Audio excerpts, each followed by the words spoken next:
Bonsoir à tous et bienvenue pour ce moment de méditation, de partage biblique traditionnel, mais combien riche. Que la grâce et la paix de notre Seigneur Jésus-Christ soient avec chacun de nous, particulièrement durant ces fêtes de Noël qui approchent. Alors, le titre de mon message se nomme « Noël dans les ténèbres ». Je répète, « Noël dans les ténèbres ». Noël est souvent présenté comme une fête de lumière, une fête de joie, de musique et de chaleur. Mais si nous revenons à l'histoire véritable, nous découvrons que Noël a commencé dans la nuit. Dans la nuit, littéralement, symboliquement et spirituellement. Ésaïe chapitre 9, verset 1, le prophète Ésaïe a dit « Mais les ténèbres ne régneront pas toujours sur la terre où il y a maintenant des angoisses. Les ténèbres ne régneront pas toujours sur la terre où il y a maintenant des angoisses. » Jésus est la lumière du monde. Ce monde qui est dans les ténèbres, encore aujourd'hui, ce monde est dans les ténèbres. D'où nous attendons le Seigneur, qui va revenir. C'est une autre étude. Mais Noël a démarré dans la nuit, dans les ténèbres, dans les angoisses, dans la souffrance, dans l'abandon. Et je continue le passage du prophète. Mais les ténèbres ne régneront pas toujours sur la terre où il y a maintenant des angoisses. Si les temps passés ont couvert d'opprobre le pays de Zabulon et le pays de Nephtali, les temps à venir couvriront de gloire la contrée voisine de la mer, au-delà du Jourdain, le territoire des gentils. Et maintenant, cette parole du prophète Ésaïe, que nous connaissons tous, que nous avons tous entendu parler, le peuple qui marchait dans les ténèbres voit une grande lumière. Sur ceux qui habitaient le pays de l'ombre de la mort, une lumière resplendit. Voilà le message de Noël, voilà le message de l'évangélisation. Apporter une bonne nouvelle aux captifs. La Bible dit que Jésus, le Fils de l'homme, est venu pour détruire les œuvres du diable. Et d'ailleurs, lorsque Jésus est mort à la croix, pendant ce temps, il y a eu des ténèbres qui sont venues sur la terre. Vous savez, c'était en plein jour, hein, et ça s'est couvert de ténèbres. On va y revenir. Alors, mettons le texte dans son contexte pour comprendre Noël dans les ténèbres. La première Noël se déroule dans un empire écrasant. Hérode, roi de Judée, est connu pour quoi? Pour sa paranoïa. Hérode il faisait preuve de paranoïa. Oui. Sa violence, pour envoyer tuer des enfants. Sa volonté d'écraser toute opposition. Et malheureusement, aujourd'hui, nous rencontrons encore des empires écrasants. Nous rencontrons encore c'est pas grave, aucun souci, hein, que les téléphones prennent, aucun souci. Nous rencontrons encore de l'opposition. Nous rencontrons encore cette volonté des hommes de la politique de vouloir aussi faire des empires et d'écraser. Nous voyons encore cela bien aujourd'hui, bien sûr, dans une volonté. Et d'ailleurs, c'est ce que la Bible nous dit, que vraiment, dans les derniers temps, il y aura de nouveau, donc, ce qu'on appelle un gouvernement d'ordre mondial. C'est ce que les prophètes ont vu aussi pour cela. Alors, nous continuons, donc nous voyons qu'il n'y a rien de nouveau sous le soleil. C'est ce roi Hérode lui-même qui a ordonné le massacre des innocents à Bethléem. À Bethléem. Et voilà que c'est dans ce contexte que Jésus naît. Il naît dans un contexte d'empire écrasant, où Israël est dans l'occupation romaine. Et voilà, Jésus naît comme cela, dans l'obscurité d'une étable, au cœur de la nuit, loin du faste et du confort. Rien de spectaculaire, rien de lumineux, juste une famille fragile. Un enfant qui naît dans la simplicité la plus totale. Et un monde en attente, sans même le savoir. Et voilà que la lumière surgit. Luc chapitre 2 verset 8. Il y avait dans cette même contrée des bergers qui passaient dans les champs les veilles de la nuit pour garder leurs troupeaux. Et voici, un ange du Seigneur leur apparut. La gloire du Seigneur resplendit autour d'eux. La lumière brille dans ce monde de ténèbres, avec cet empire écrasant et tout ce qui est du péché, tout ce qui était difficile. C'est la lumière qui brille. Et voici un ange et la gloire du Seigneur resplendit autour d'eux. Ils furent saisis d'une grande frayeur, ces bergers. Mais l'ange leur dit, ne craignez point, car je vous annonce une bonne nouvelle qui sera pour tout le peuple le sujet d'une grande joie. Le sujet d'une grande joie. Jésus-Christ a dit plus tard, il dira, je suis le chemin, je suis la vérité et je suis la vie. Celui qui me suit ne marchera pas dans les ténèbres. Il est encore aujourd'hui ce Dieu unique, cette lumière pour nous empêcher de marcher dans les ténèbres. Les autres dieux, ces faux dieux, sont des idoles. Les hommes se prennent pour des dieux, aiment être adorés, être admirés. Et voilà que le Seigneur est venu en disant, je suis la lumière du monde. Et pour toi personnellement, Car Dieu a tant aimé le monde, évangile de Saint Jean, chapitre 3, verset 16, car Dieu a tant aimé le monde qu'il a donné son Fils unique, afin que quiconque croit en lui ne périsse pas, mais qu'il ait la vie éternelle. Jésus est le chemin. Actes, chapitre 4, verset 12, dans le Nouveau Testament, il n'y a de salut en aucun autre. Il n'y a aucun autre nom qui était donné sur la terre, et dans le ciel par lequel on peut être sauvé. Ce nom, c'est le nom de Jésus. Actes 4, 12. Tel était le message des apôtres. Nous avons un Dieu à vous présenter, Père, Fils, Saint-Esprit. Ce Dieu est lumière. Il est la lumière. Et en lui, il n'y a pas de ténèbres. Je continue. L'ange leur dit, ne craignez pas, je vous annonce une bonne nouvelle qui sera pour tout le peuple le sujet d'une grande joie. C'est qu'aujourd'hui, dans la ville de David, Jérusalem, Bethléem, il vous est né un sauveur qui est le Christ, le Seigneur. Et voici à quel signe vous le reconnaîtrez, vous trouverez un enfant emmailloté et couché dans une crèche.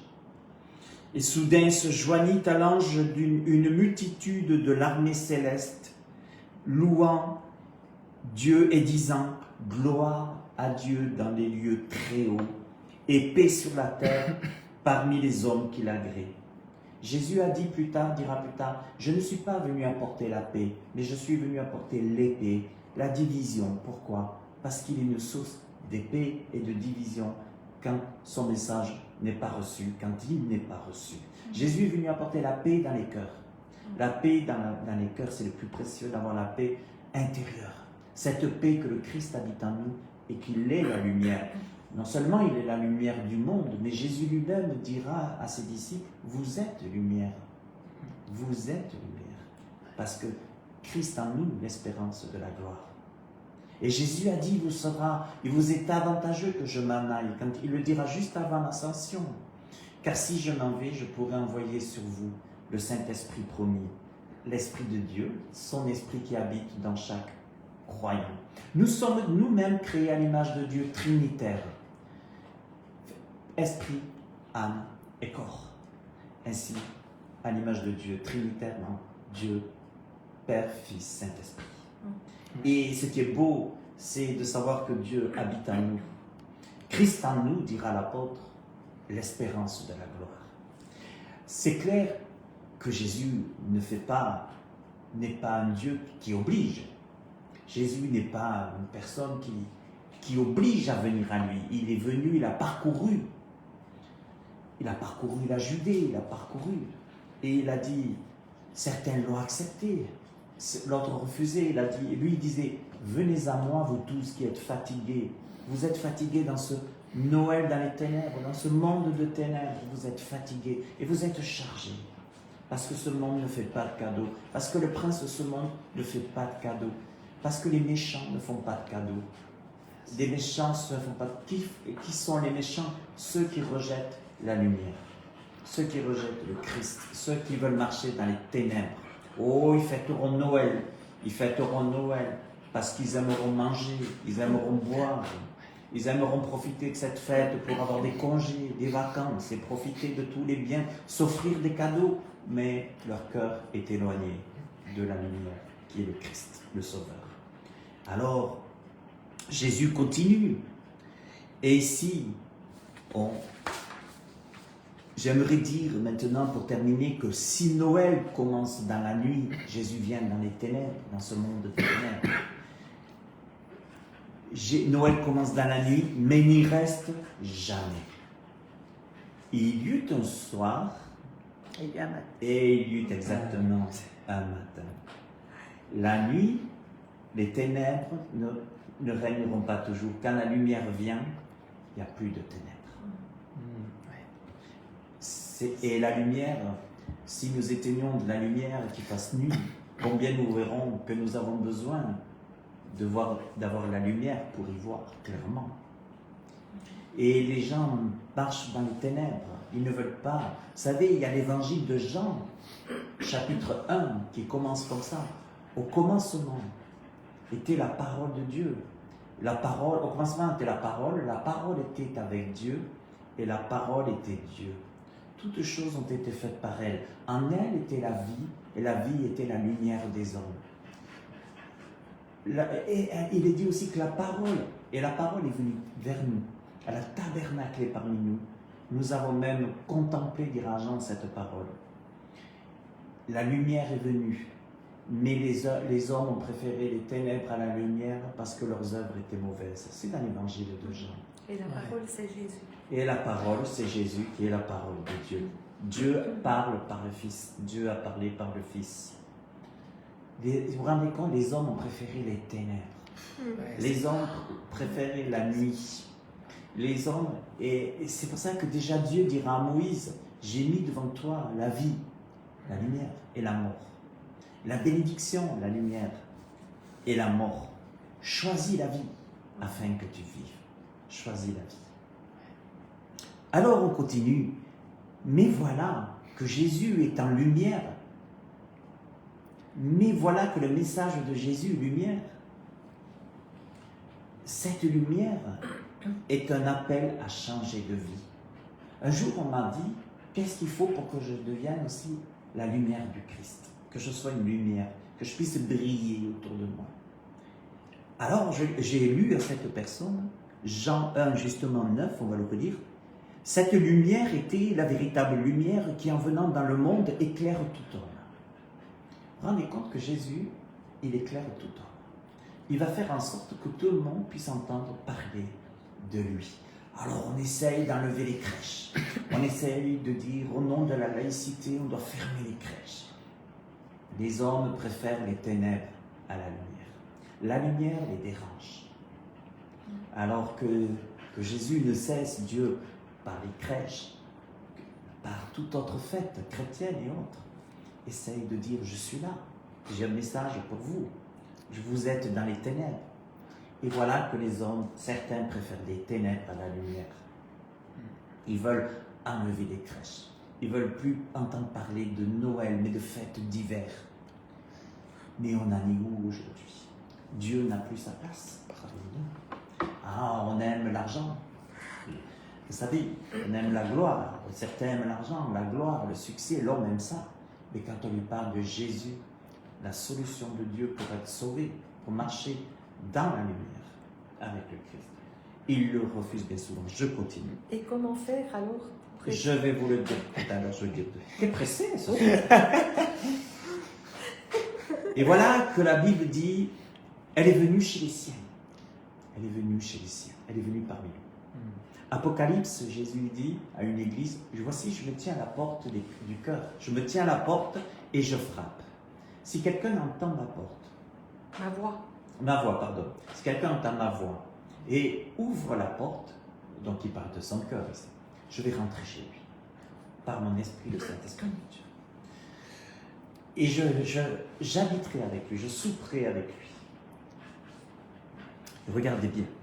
Mais à tous ceux qui l'ont reçu, elle est venue chez les siens ne l'ont pas reçue. Mais à ceux qui l'ont reçu, ceux qui ont ouvert leur porte, ceux qui ont accueilli le Christ, le message de Noël, qui ont accueilli le Christ dans sa vie, dans leur vie, à ceux qui croient en son nom, à ceux qui l'ont reçu et ceux qui croient en son nom. Et la traduction qui était intéressante de croire ici, la traduction biblique, en fait, c'est recevoir. Croire dans la Bible, c'est recevoir. Quand je crois, je reçois. Si je crois en l'amour d'un mari, d'une femme, je reçois cet amour. Je le crois et je le reçois. C'est la traduction très forte biblique, d'ailleurs, que j'ai appris en théologie. Et voilà, ici il est dit, à ceux qui l'ont reçu, à ceux qui croient en son nom, elle a donné le pouvoir de devenir enfant de Dieu. Donc on ne naît pas enfant de Dieu. On devient enfant de Dieu lorsqu'on a reçu, lorsqu'on a cru et qu'on a reçu. Ainsi, c'est pour ça que Jésus disait à des personnes, déjà à des curés, des prêtres, ça c'était les prêtres de l'époque, non seulement vous n'entrerez pas dans le royaume de Dieu, mais vous empêchez les autres d'y rentrer par vos messages. Parce que on ne naît pas chrétien, on devient chrétien lorsqu'on croit et qu'on reçoit le Christ. Ouais. Mais voilà que la lumière appelle Jésus et est allé. Et je donne un exemple, le jeune homme riche. Il vient vers Jésus, un jeune homme riche. Jésus lui dit, que veux-tu? Puis il lui dit, en tout cas moi j'ai accompli tous tes commandements. Waouh, bien. J'honore mon père et ma mère et tout ça, très bien.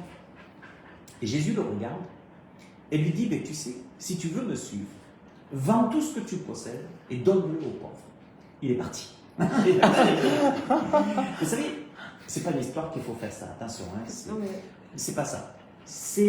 Jésus a voulu lui montrer, tu sais, si tu veux me suivre, si tu veux croire en moi me suivre, que tu sois religieuse, c'est pas grave, que tu sois religieux, que tu fasses preuve de religiosité extérieure, ne veut pas dire que tu me suis.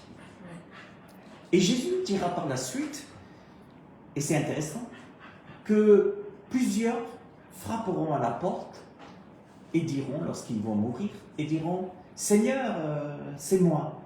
Et Jésus a dit, je leur dirai, je ne vous connais pas. Puis ils diront, comment ça? J'ai guéri des malades, je ne vous connais pas. J'ai chassé des démons, je ne vous connais pas. Et pourquoi? Je crois que si on doit parler des ténèbres, si on doit parler de l'enfer, c'est un endroit où il n'y a pas de lumière. C'est un endroit où on n'a pas accueilli la lumière. C'est un endroit où on n'a pas le Christ. Jésus a dit, il vous est avantageux, je m'en aille. Et quand j'irai, je vais vous préparer une place. Et après, je reviendrai vous chercher. Parce que je veux que là où je sois, vous y soyez aussi. C'est pour ça que les messages de l'évangélisation, c'est de dire, Jésus a dit, allez dans toutes les nations, faites des disciples, et après baptisez-les au nom du Père, du Fils et du Saint-Esprit. Jésus a dit, annoncez l'évangile.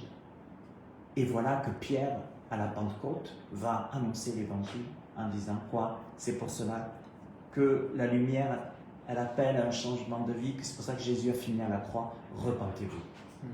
Et ça, c'est la porte d'entrée. La repentance. c'est la porte d'entrée pour accueillir le Christ. De venir simplement au pied du Christ en disant « je suis pécheur ». C'est faire preuve aussi d'humilité. Et aujourd'hui, vous savez, l'orgueil domine dans le monde plutôt que l'humilité. Je continue. Acte 26, 17. Je t'ai choisi du milieu de ce peuple et du milieu des païens vers qui je t'envoie, afin que tu leur ouvres les yeux. Vous vous rendez compte, Dieu nous envoie pour ouvrir les yeux des gens. Afin que tu leur ouvres les yeux pour qu'ils puissent passer des ténèbres à la lumière. Il y a deux royaumes. Il y a un royaume des ténèbres, l'enfer, qui est sur la terre aussi. Vous savez que Jésus a dit que Satan était le prince de ce monde. Jésus a dit que Satan était le prince de ce monde et qu'il y resterait jusqu'à son retour. Apocalypse, où il sera lié pendant 1000 ans, le millénaire. Mais pour l'instant, Jésus a dit, il est le prince de ce monde. Je t'ai choisi, voilà, pour que tu ouvres les yeux, pour que tu leur ouvres les yeux qui passent des ténèbres à la lumière et de la puissance de Satan à Dieu. C'est pour ça qu'il y a ténèbres, lumière, il y a Satan et il y a Dieu. Et Christ est là pour nous dire, moi j'ai tout accompli, je viens dans ce monde, je prends sur moi tous vos péchés, j'accomplis tout. Simplement, je me tiens à la porte de ton cœur, je frappe. Si tu te repens, tu demandes pardon, si tu m'accueilles dans ta vie, si tu veux vivre pour moi, pour ma parole, dans ma parole, alors tu seras avec moi. Et quiconque est né de Dieu, la Bible dit, le diable ne le touche plus, celui qui est né de Dieu. Mais voilà, pour qu'il passe des ténèbres à la lumière et de la puissance de Satan à Dieu, pour qu'il reçoive par la foi en moi le pardon des péchés et l'héritage avec les sanctifiés. Maintenant, je vais vous lire pour finir Éphésiens 5, 11. L'apôtre Paul, Saint Paul dira, « Ne prenez point part aux œuvres infructueuses des ténèbres, mais plutôt dénoncez-les. » Et oui, là est le message. Lorsque la lumière vient, lorsque le Seigneur nous appelle à venir à lui, et par la suite, ne prenez point part aux œuvres infructueuses des ténèbres. Mais voilà que nous sommes pécheurs. Nous sommes encore pécheurs. Moi, je suis encore pécheur. Et tant que je suis dans ce corps, dans cette tente entourée de ténèbres, je peux pécher. Mais je ne veux pas dans mon cœur prendre part aux œuvres infructueuses des ténèbres. Je me rappellerai le soir toujours où j'ai une révélation de Christ dans mon cœur, où j'ai pu lui remettre ma vie, ce soir-là, et où j'ai décidé de marcher avec lui après, dans sa lumière.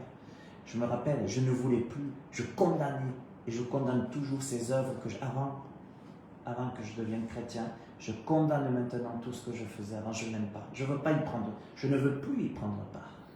Alors on va vous dire, vous êtes une secte, vous êtes un gourou, parce que vous ne marchez pas comme tout le monde, parce qu'aujourd'hui, si on se bourre la gueule, si on vole, si on fait je ne sais pas quoi, on sera normal. Mais si on se conduit, qu'on dit non, mais moi je veux suivre le Seigneur, je veux suivre sa parole, je veux marcher dans sa lumière, et comme Jésus a dit, comme le Christ, on sera persécuté. Jésus a dit, vous serez haïs de tous.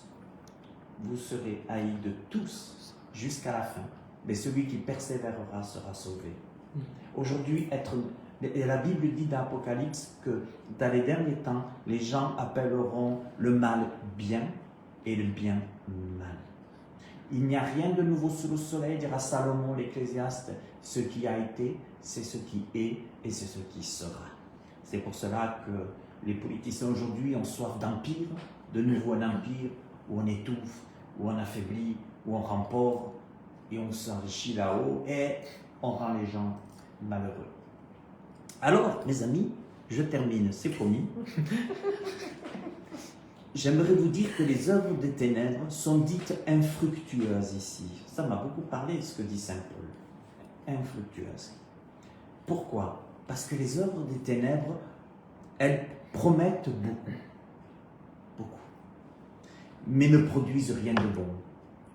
C'est comme ces assureurs qui viennent à la maison. Ces gens qui viennent, ceux qui viennent pour rouler. Hein, ils vont promettre beaucoup de choses. Ils vont vous dire, waouh, vous allez gagner ici, etc. Hein? Et ils promettent beaucoup, mais souvent ça ne produit rien de bon. Des fois ça produit du bon, il y a quand même des bonnes assurances, mais des fois il y a des margoulins. Ça ne produit rien de bon. Les œuvres des ténèbres gaspillent l'énergie. Jésus a dit, le voleur, Satan, ne vient que pour dérober, égorger, détruire. Mais moi, je suis venu pour que vous ayez la vie en abondance. Alors, quelles sont les œuvres des ténèbres? Qu'est-ce que la Bible nous dit? Elles disent ce que sont les œuvres des ténèbres, la Bible. Le mensonge, l'hypocrisie, la haine, la jalousie, les querelles, l'impureté, la corruption morale, l'injustice, l'oppression, les pratiques occultes que Dieu a condamnées.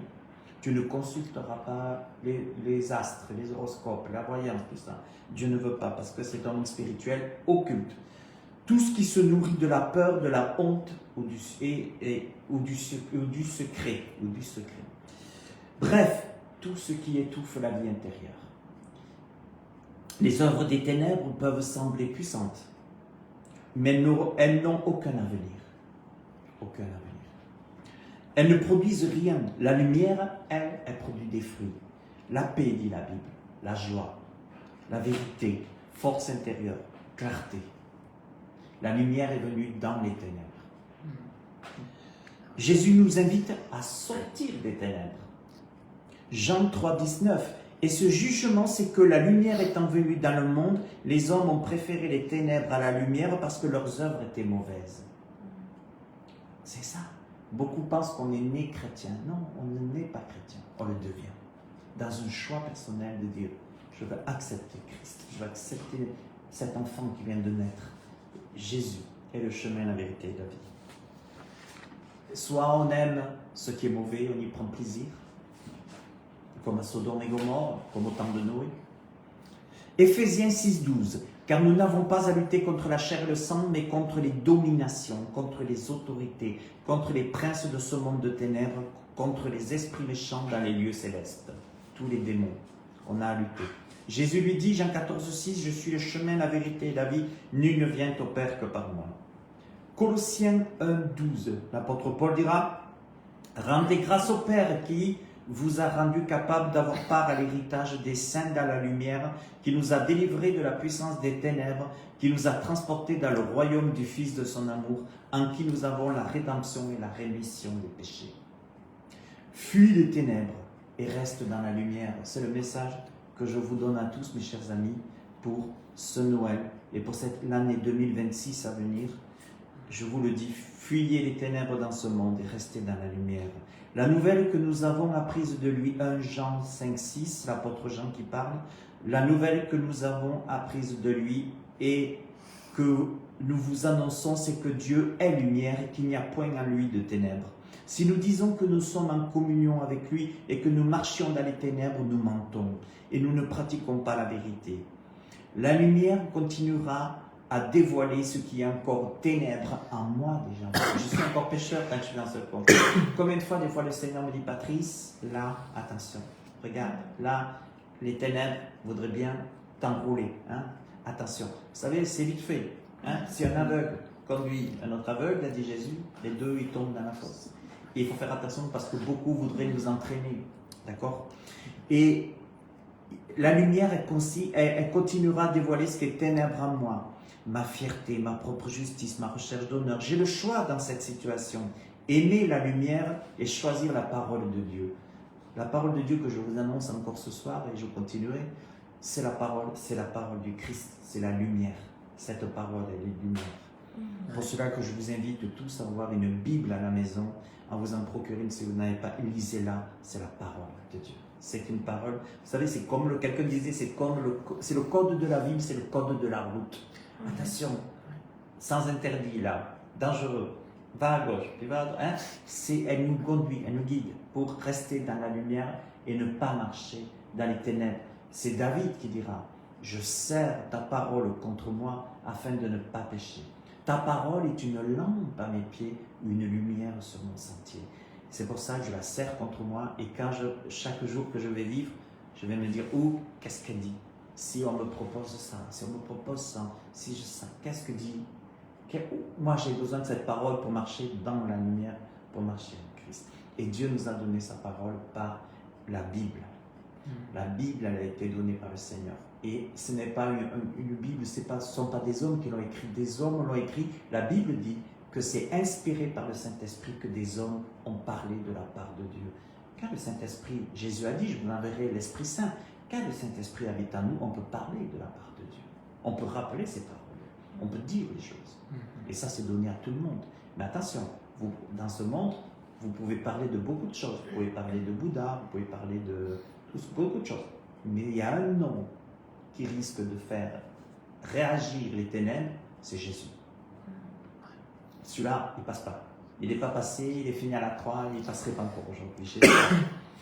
Et lorsque je choisis de marcher dans la parole de Dieu, que je l'utilise comme une arme contre le péché et que je découvre en moi, j'ai alors le sang de Christ qui me purifie de tout péché. Aujourd'hui encore, nous avec François, tous les soirs, on dit Seigneur, pardonne-nous pour tous nos péchés d'aujourd'hui, lave-nous par ton sang, purifie-nous et purifie-nous de tous nos péchés. Et pardonne-nous, moi je dis toujours nos péchés conscients et inconscients. Parce que des fois on ne se rend pas compte, hein, et on a des péchés inconscients.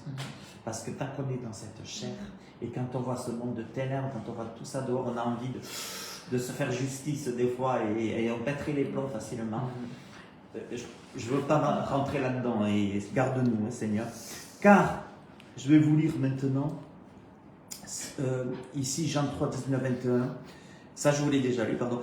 Je voulais simplement vous dire, quand je marche dans la grâce de la lumière, je peux vivre une vie libre et bonne et avoir toujours une conscience bonne et tranquille.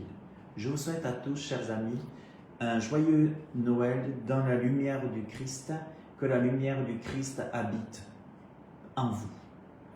Et que ce soit Noël béni, joyeux, avec la lumière du Christ en nous. Et qu'on puisse prendre en ce Noël cette décision de continuer à marcher dans la parole du Christ, dans ce monde des ténèbres, que le Seigneur nous donne dans sa grâce aussi de discerner les ténèbres, parce que Satan se cache.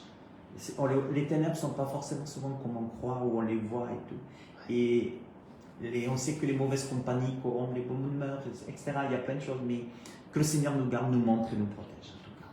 Que Dieu vous bénisse tous, et puis à très bientôt pour un autre culte. Amen. Amen.